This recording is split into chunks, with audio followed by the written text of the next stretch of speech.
Assalamualaikum warahmatullahi wabarakatuh. Perkenalkan dengan saya Ahmad Kadafi dengan nomor NPM 1901011008 dari kelas Pendidikan Agama Islam kelas G. Nah, di sini saya akan menjawab soal-soal UTS yang nantinya ada 5 soal. Jadi di mana dari 5 soal ini akan membahas tentang pendidikan 4.0. Sebelumnya tahu nggak sih kalian tentang pendidikan 4.0 itu apa? Di sini saya akan kasih penjelasan simpelnya saja. Pendidikan 4.0 adalah pendidikan yang menggunakan teknologi yang berkembang pada saat ini, yang dimana tenaga pendidik yang juga dibutuhkan ataupun dituntut untuk mengupdate dirinya dalam perkembangan teknologi belajar, khususnya di dalam pendidikan. Nah, jadi sekarang udah tahu ya apa itu pendidikan 4.0. Lanjut ke pertanyaan UTS yang pertama, yaitu bagaimana konsep merdeka belajar dalam pendidikan 4.0. Nah, di sini saya mendapat beberapa konsep merdeka belajar. Yang pertama yaitu assessment kompetensi minimum. Maksud dari konsep ini bukan berfokus sebanyak apa siswa mampu mendapatkan nilai melalui penugasan dari guru, tetapi bagaimana siswa mampu berpikir secara kritis menggunakan kemampuan kognitifnya. Nah, siswa diharapkan mampu juga menunjukkan kemampuan minimum dalam hal literasi dan numerik. Contoh di dalam hal literasi itu yang seperti apa? Nah, misalnya hal literasi, bila pada kurikulum sebelumnya siswa lebih banyak diharapkan menghafal dan menerapkan materi yang mereka baca, dalam konsep asesmen kompetensi, siswa diharapkan bisa berpikir logis untuk memahami maksud dan tujuan dari materi. Nah, begitu juga dengan numerik yang biasanya pada pelajaran sains seperti fisika, kimia, dan khususnya matematika, siswa tidak hanya menghafal rumus tetapi juga menemukan konsep dasarnya sehingga mereka bisa menerapkannya untuk penyelesaian masalah yang lebih luas. Lalu konsep berikutnya itu survei karakter. Nah, pada konsep survei karakter ini pemerintah akan menilai secara menyeluruh terkait kualitas pendidikan di sekolah-sekolah. Bukan hanya tentang hasil belajarnya, tetapi juga ekosistem dan infrastruktur pendidikan yang tersedia. Lalu konsep yang ketiga, perluasan penilaian hasil belajar. Satu hal paling menarik dalam konsep belajar ini adalah kedepannya siswa akan diberikan ruang untuk bisa mengembangkan diri mereka sesuai minat dan bakat. Dengan cara ini, pemikiran negatif tentang perbedaan siswa pintar dan bodoh diharapkan bisa segera dihilangkan. Nah, sebab manusia itu mempunyai bakat alami yang berbeda-beda, punya kelebihan dan punya kekurangannya masing-masing. Lalu ada konsep yang keempat yaitu pemerataan kualitas pendidikan hingga ke 3T. 3T itu apa sih? 3T juga bisa disebut dengan terdepan, terpencil, dan juga tertinggal.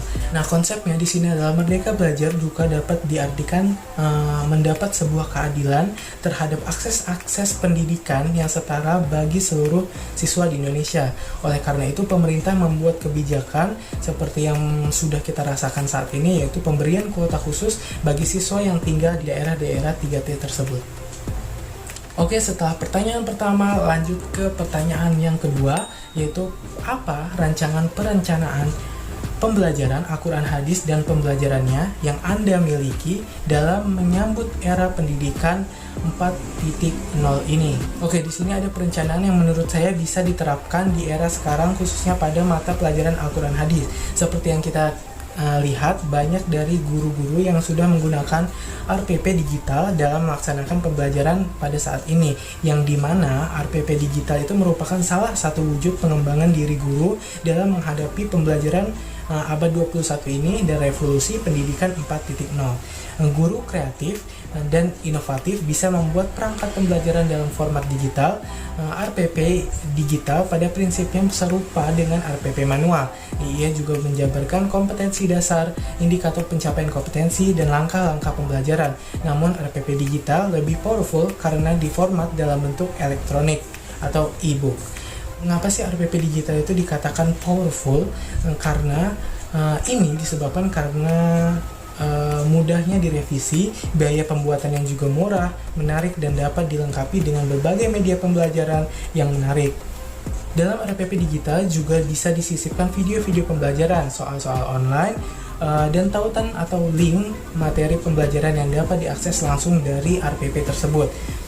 Nah, selain itu, RPP Digital bisa diakses kapan dan di mana saja karena dapat disimpan di smartphone dan perangkat digital lainnya.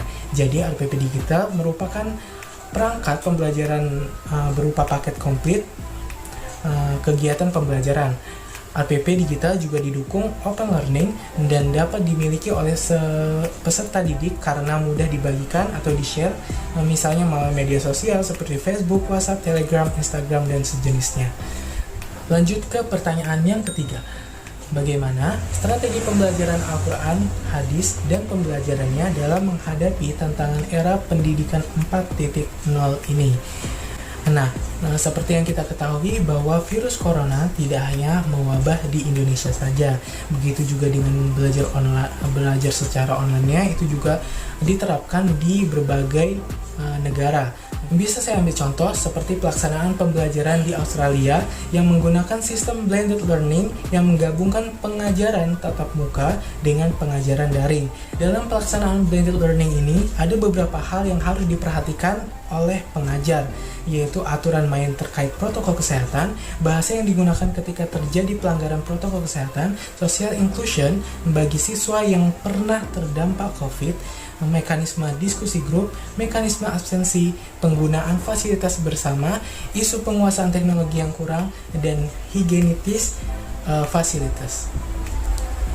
Metode blended learning merupakan metode yang paling baik digunakan pada masa transisi menuju keadaan normal seperti sekarang ini, karena pembelajaran daring dan luring mempunyai kelebihan dan kekurangannya masing-masing.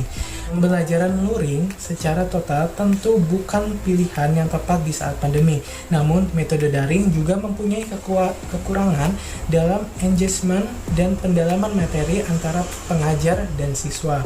Kelebihan metode daring terletak pada tingkat fleksibilitas dan adanya jeda antar materi. Salah satu strategi yang dapat digunakan dalam metode daring adalah penggunaan personalized method dalam sistem diskusi. Contohnya seperti para pengajar dapat memancing diskusi dan menguji pemahaman siswa lewat pemanggilan nama mereka satu persatu.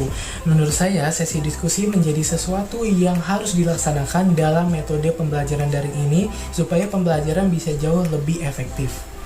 Lanjut ke pertanyaan yang keempat, yaitu bagaimana pengembangan media pembelajaran Al-Quran hadis dan pembelajarannya yang sesuai dengan era pendidikan 4.0 ini. Sebenarnya ada beberapa jenis media pembelajaran dan di sini akan saya sebutkan 3 saja yang sering kita dengar, yaitu jenis media pembelajaran. Yang pertama yaitu ada media audio, media visual, dan media audiovisual. Yang dimana media audio itu lebih berkaitan erat dengan pendengaran, lalu media visual yang berkaitan erat dengan penglihatan, dan media audiovisual yang mampu menampilkan suara dan gambar. Nah, pada era pendidikan 4.0, berjalannya pembelajaran pastinya lebih mengedepankan teknologi termasuk penggunaan handphone dan laptop. Terlebih dengan kondisi yang sekarang belajar secara daring menuntut kita untuk menggunakannya. Dan ketiga, jenis media yang dijelaskan sebelumnya tadi sebenarnya bisa diterapkan dalam pembelajaran melalui media pendukung seperti handphone. Jika kita terapkan melalui handphone, seperti ini contohnya, media audio biasanya diterapkan melalui podcast yang biasanya ada di Spotify, dan media visual yang biasanya melalui Google Classroom, dan media audiovisual biasanya digunakan melalui video pembelajaran di YouTube atau pembelajaran menggunakan Google Meeting atau Zoom Meeting sebagai media pembelajarannya. Ya, kita lanjut ke pertanyaan yang kelima, yaitu apa pendapat Anda yang tentunya didukung dari berbagai teori yang kuat terkait evaluasi pembelajaran Al-Quran hadis dan pembelajarannya dalam suasana yang berdampingan dengan COVID-19 ini. Oke, sebelumnya pemerintah kan melalui Kementerian Pendidikan dan Kebudayaan telah mengeluarkan surat edaran nomor 4 tentang pelaksanaan kebijakan pendidikan dalam masa darurat penyebaran virus corona terhitung mulai 24 Maret 2020. Adanya surat tersebut menyebabkan semua instansi pendidikan mengambil langkah cepat sebagai respon antisipasi penyebaran virus corona dan keterlaksanaan pembelajaran. Nah, pembelajaran secara daring merupakan cara baru dalam proses belajar mengajar yang memanfaatkan perangkat elektronik, khususnya internet dalam penyampaian belajar. Oke, menurut saya pribadi, sistem pembelajaran daring memberikan sebuah pengalaman baru dalam belajar bagi saya. Kebijakan ini juga sekaligus menjadi salah satu cara untuk meminimalisir jumlah penderita COVID-19 di Indonesia. Selain itu, sistem pembelajaran daring secara membuat para siswa menjadi mandiri dan lebih fleksibel dalam belajar di rumah. Sebenarnya tanpa kita sadari, dengan adanya pembelajaran daring juga mengurangi jumlah korban bullying yang dimana biasanya terjadi di sekolah ketika pembelajaran luring. Namun setelah diterapkan sistem pembelajaran daring, ternyata tidak semua orang bisa efektif belajar dengan menggunakan sistem belajar ini. Dilihat dari kebanyakan kasus, kuota dan jaringanlah yang menjadi salah satu faktor masalah penyebab terhambatnya proses pembelajaran daring. Oke, gimana teman-teman? Semoga kalian bisa memahami jawaban yang sudah saya berikan. Mungkin cukup sekian video yang dapat saya sampaikan. Kurang lebihnya saya mohon maaf. Sekian, wassalamualaikum warahmatullahi wabarakatuh.